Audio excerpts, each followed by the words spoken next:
కొంచెం జాగ్రత్తగా చెయ్యి. రాణా గారు స్వయంగా శిక్ష అమలు చేస్తారు. ఎటువంటి పొరపాట్లు జరగకూడదు.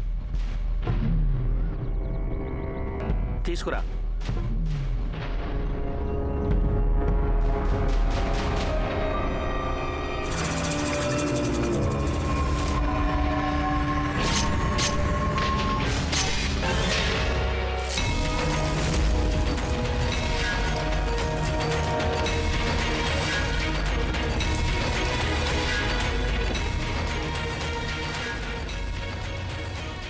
నేను నిన్ను మీ అమ్మ దగ్గరికే పంపుతానురా.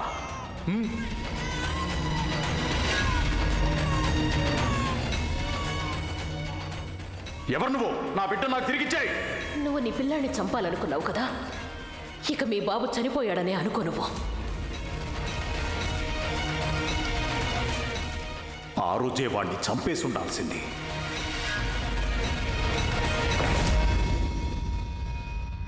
ఆ భగవంతుడు మీకు న్యాయం చేసే శక్తినివ్వాలి. మీ చేతిలో మరణించబోయే వ్యక్తి ఆత్మకి మోక్షం ప్రసాదించాలి. ఇక్కడ అన్నీ సిద్ధంగా ఉన్నాయి. నేరస్తుడిని పిలుచుకురండి.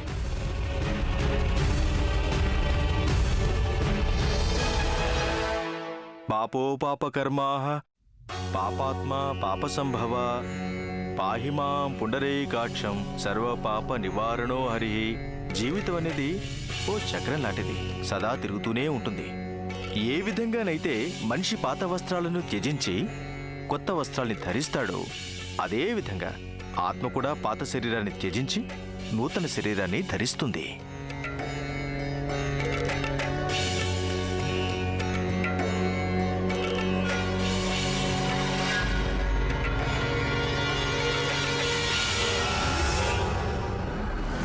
కుటుంబంలో అందరినీ ఇక్కడికి పిలవండి.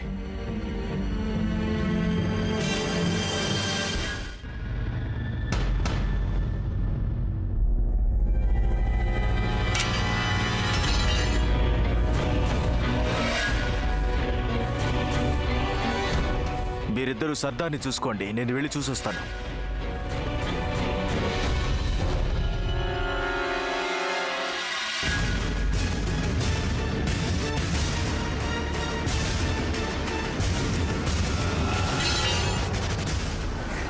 నన్ను తప్పించడానికి ఎవరో వచ్చినట్టున్నారు. నువ్వు ఇక్కడే ఉండు, నేను వెళ్ళి చూసొస్తాను.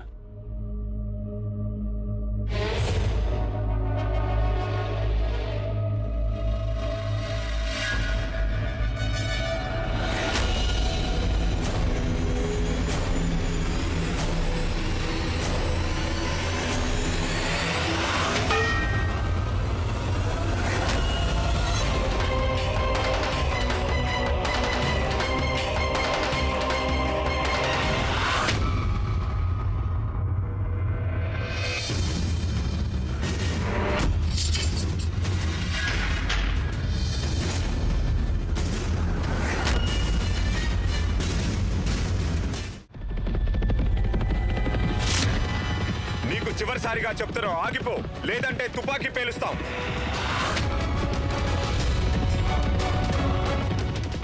ఆగు సర్దార్.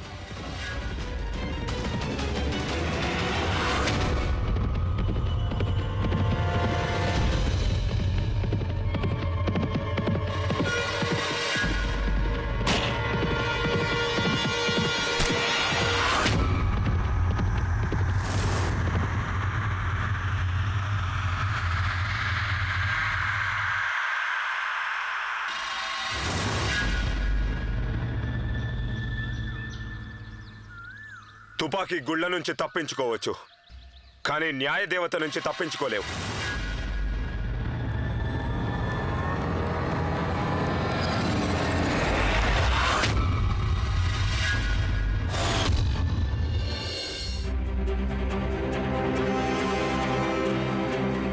గాయత్రి, మీరు అంతగా దిగులు పడకండి. అన్నీ సర్దుకుంటాయి. మన రానగారు తిరిగి వచ్చేస్తారు.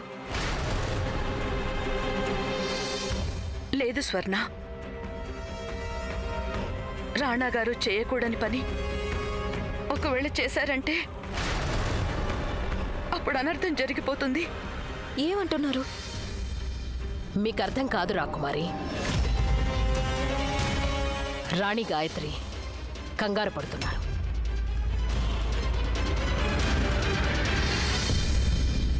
మహారాజా, ఒకవేళ రాణాగారు ఆ సర్దార్ని చంపలేకపోతే వారన్నట్టు సింహాసనాన్ని వదులుకుంటారా? నిజంగా అది జరుగుతుందా? మీకన్నిట్లోనూ అమ్మ పోలికే వచ్చింది లక్ష్యరాజ్. నోరు మూసుకొని నిల్చుని ఇప్పుడేం జరుగుతుందో చూస్తూ ఉండండి. ఈ మహల్లో ఎన్నడూ జరగని సంఘటనలన్నీ ఈరోజు జరుగుతాయని మాకు బాగా తెలుసు. వారు వెళ్ళి ఇంతసేపు అయింది, ఇప్పటికింకా తిరిగి రానేలేదు. మాలో ఓర్పు పూర్తిగా తగ్గిపోతోంది. నాకిచ్చిన మాటని రాణాగారు నిలబెట్టుకోలేరు.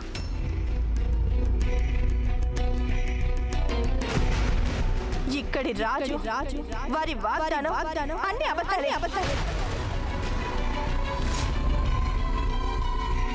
ఈ దర్బారులో న్యాయం లభిస్తుందనుకోవడమే తప్పు.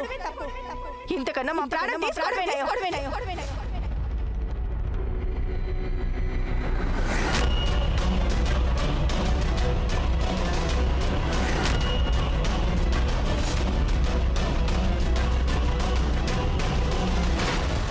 రాజేశ్వరి, ఏంటి నువ్వు చేస్తున్న పని? నా చేయి వదిలిపెట్టండి. దాన్ని వదులు.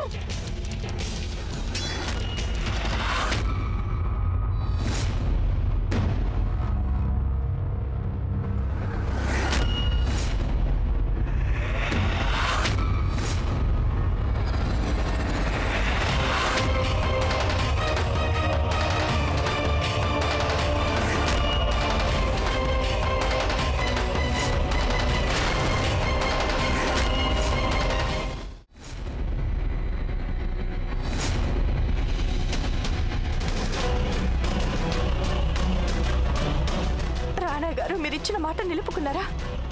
మీరు సర్దార్ని చంపేశారా? మీరు స్వయంగా మీ చేతులతో హతమార్చారా? రాణాగారు, నేను మిమ్మల్ని, మీ న్యాయ దృష్టిని సందేహించాను. ఈరోజు రాణాగారు నిరూపించారు వారు న్యాయానికి ఇచ్చే విలువ ఇంక దేనికి ఇవ్వరని. కుటుంబానికి ఇవ్వరు, భార్యకి ఇవ్వరు.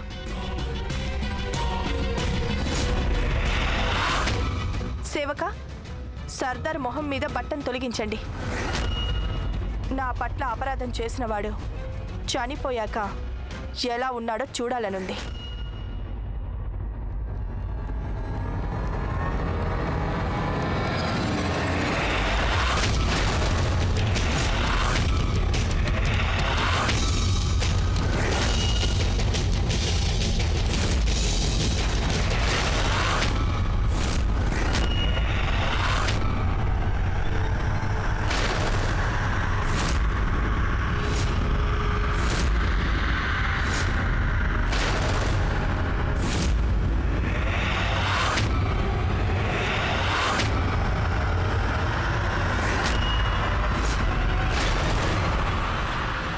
అవినాష్,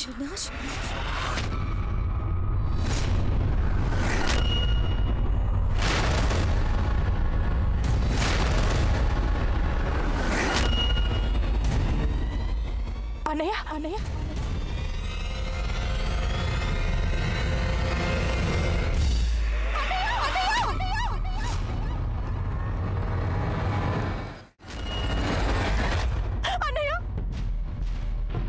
అన్నయ్య, అన్నయ్య, ఏమైంది నీకు? ఏంటిది నాన్నగారు? కళ్ళు తెరు అన్నయ్య. అన్నయ్య, అన్నయ్య కళ్ళు తెరు. అన్నయ్య, ఒక్కసారి కళ్ళు తెరు. అన్నయ్య, నీకేమైంది అన్నయ్య? మహారాజా, వీడు నిజంగానే చనిపోయాడు. ఇది మంచిగా జరిగింది. బాగా గొడవ చేస్తుండేవాడు.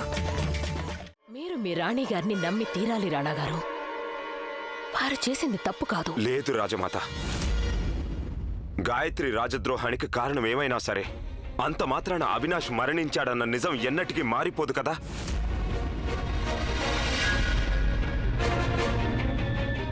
మా చేతుల్లో ఒక అమాయకుడు అన్యాయంగా తన ప్రాణాలు కోల్పోయాడు.